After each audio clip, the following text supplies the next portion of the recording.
This video is longer than I would like, but even so I left out a number of jigs and techniques that I use. So if you have any questions, don't hesitate to ask, and if you're bored, feel free to fast forward or stop watching. My intent is to provide information for those who are just curious, and also for those that might be interested in purchasing a table saw at some time, and might gain an understanding of some of the features and issues. Welcome to my shop. I'm going to talk about my table saw today. I purchased it in 2003, and I'll talk a little bit about its features and functions and also why I decided to buy it at that particular time. But I thought you might also be interested to see what my original table saw looked like.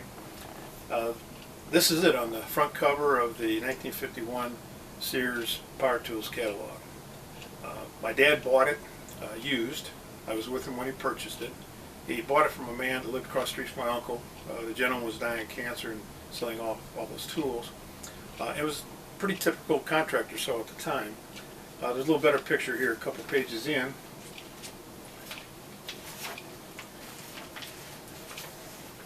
As you can see, the motor was outriggered off the back. It was an open frame system, so all the dust just fell wherever it wanted to. It had an 8-inch blade, and the motor was only 2 horsepower. Also look here, this is a blade guard. Now you see there's a lot of space there between the blade and the guard itself, so not providing a whole lot of protection for your fingers. But it also included 2 safety features. One is a splitter, and the other is anti-kickback pawls, which I'll explain a little bit more later. But this device, we never saw it. The problem with these things is they're difficult to get on and off. A lot of times you take them off for cuts that you need to, and then you never put it back on. So I never remember that being in my dad's shop, and I don't think that he actually received it from the gentleman who sold the saw. Pricing is also interesting. I mean, if you look at the price of the saw, it's like, $54.50. But then you got to pay more for these side extension tables, which we had, more for the bench, and also more for the motor. But if you add it all up, with those options that we had, and of course you need a motor, you could buy this saw for under $120.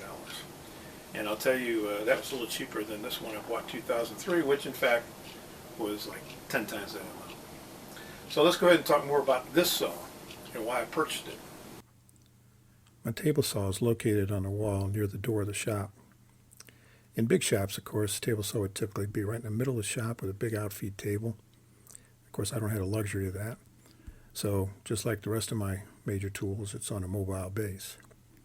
In its current location, I can make 60-70% of the cuts I need to, but then I need to pull it out for ripping longer boards so that they clear the bandsaw and the jointer. And in rare cases, I actually turn it 90 degrees to its original position if I'm cutting dados in very long boards, for example. It just so happens that in 2003, when I was in the market for a new table saw, there was a new paradigm of table saws, or a new design, that was being launched to the market by 2 different manufacturers. One was DeWalt, and the other was Jet. And the table I ended up buying is a hybrid, and it was the Jet brand. The hybrid was a hybrid between a cabinet saw and a contractor saw. And a cabinet saw, those used by professionals, it has an enclosed cabinet, so there's opportunity for dust collection. And they were typically more powerful, higher horsepower, had longer, wider ripping capacity and that sort of thing. And of course, because of their size and weight, they were much less prone to vibration and so on. I looked at both of the DeWalt and the Jet. They were just coming to market. In fact, I had to wait to get either of them because they were just being introduced. And they both had the safety features I was looking for. They both had the enclosed cabinets, which will allow for dust collection. And they had 10-inch blades and 1 3/4 horsepower motors, so they were more powerful. They had good fence systems. But the reason I ended up going with Jet was that Jet was a long time woodworking tool manufacturer and manufactured many table saw styles before this.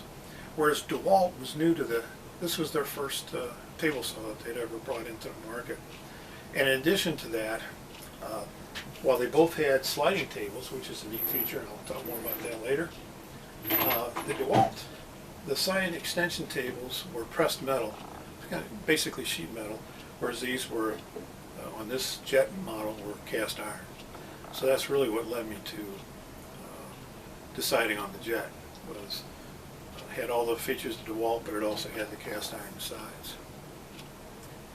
So let's now talk about what is this kickback that I got hurt by back in 2003, and what causes it and how do you prevent it? Well, on this table saw, this is the blade guard. It's a nice one because it's split, and you can see, compare this to the picture of the Sears contractor saw. It's much harder to get your fingers into the blade with this guard than that one. But equally as important is the splitter, which is this piece of metal. Now it's mounted back here, and so if the blade tilts, this will tilt with it. But it stays stationary in terms of height. So as the blade moves up and down, it remains at the same height. But the purpose of the splitter is, as you're cutting a board, if you don't have the splitter there, then as the part that gets cut comes past the back of the board, sometimes there's tension in the board, which wants to make those cut pieces come back together. And if they were to do that, then they pinch the back of the blade spins and throws that board in the direction in which you're standing. Okay. Now, the other thing that causes it is if you're pushing a board and ripping it, again, between the fence and the blade, again, if you somehow cock that board to where the board makes contact with the back of that blade, again, it'll kick it forward in the direction in which you're standing. Now, in addition to the splitter then, that helps prevent that from happening, there's also these anti-kickback pawls, which are spring-loaded, so they press down to the table, but they have saw teeth type pattern on the front, so that once the board comes under that, and if it tries to move forward towards the operator, they dig in just like a saw blade and keep it in place. So those are two key features. And again, as I mentioned, they were present on the Sears when I bought it, but they weren't required by the UL until 1971. This being built in 2003, it does not have a riving knife type splitter. My splitter is fixed, and as I mentioned, it doesn't raise and lower the blade. In 2005, UL required a riving knife standard, which was used in Europe, I think, for a couple of decades. But the style of the splitter was that in addition to tilting with the blade like this one does, it will also raise and lower. So if you need to push a board, you're not cutting it all the way through it, you're pushing it over the blade, then because that riving knife doesn't come up above the blade, you can leave it in place. Whereas here, I have to take this off when I'm doing those type of cuts, such as doing a dado or a rabbet. The UL is now considering requiring flesh detection technology to be installed on these table saws. What that means is if your finger comes in contact with the blade, it'll detect that, and that blade will be moved out of the way, typically with an explosion popped under the table to prevent it from making a nick in your finger, and they have a specification for how far in your finger can get before that thing gets out of the way. It's kind of controversial because there's a company named SawStop which invented this technology, and they have a lot of patents that are locking it up. And they were not a table saw company at the time, and what they tried to do was to get the regulators to require that technology on every saw.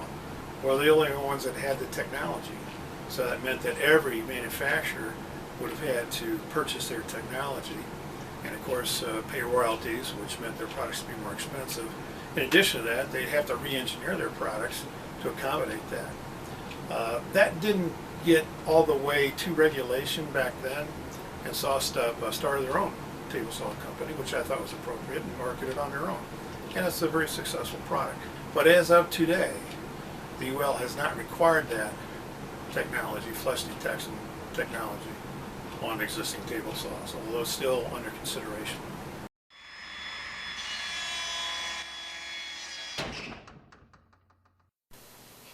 One of the things that attracted me to the hybrid saws in 2003 was dust collection. I have a small shop here at the basement of my house. The dust just gets picked up by the AC system and spreads it all through the house. So collecting as much dust as possible at the source was a big, huge advantage that I was looking for in any new saw that I would purchase. And these hybrids permitted that. Now I have to admit that the Jet, it's an enclosed cabinet, and at the bottom of that cabinet, the very lowest point is where the dust collection duct is. And Just above that, they put a grate.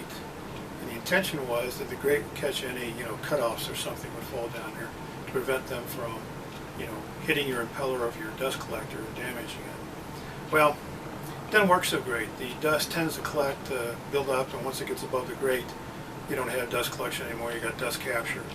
But I actually am okay with that. I'm a hobbyist. I don't have to, clean this thing out every day.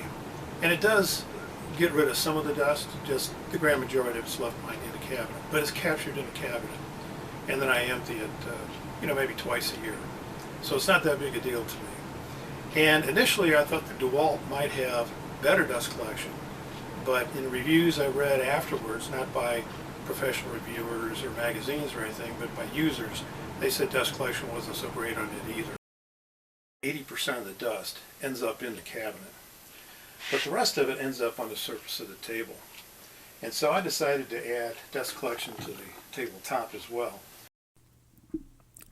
The existing blade guard bracket had a hole in it, so I was able to take advantage of that and create an adapter to connect it to a 4-inch hose.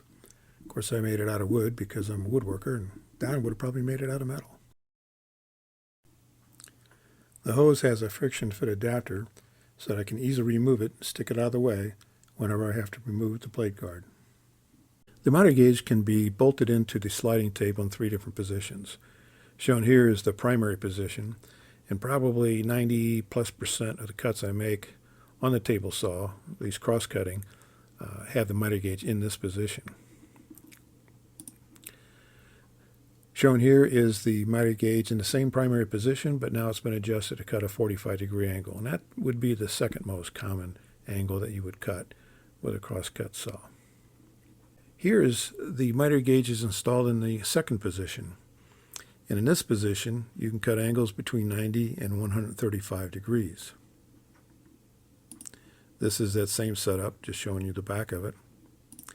And this shows you the miter gauge installed in the third position.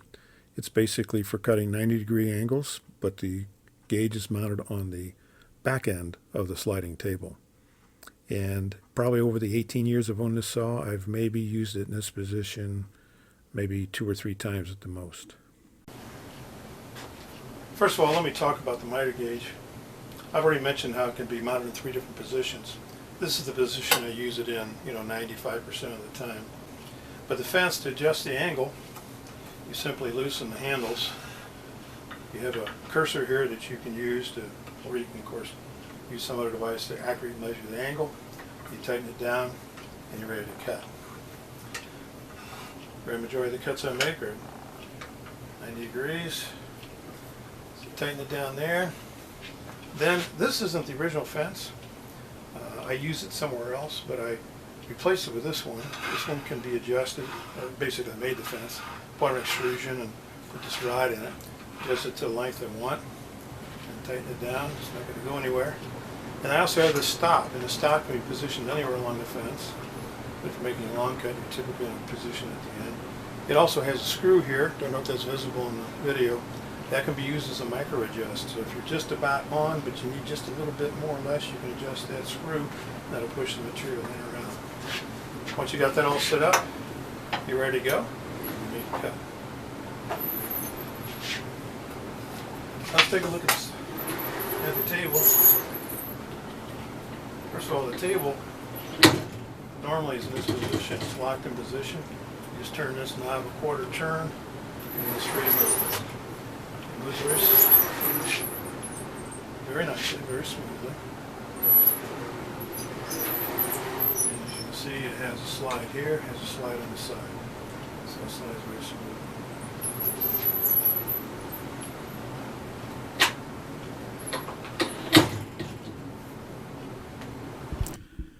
I've already described the miter saw, which is used in combination with the sliding table for cross-cutting boards, which means cutting boards across the grain to a desired length.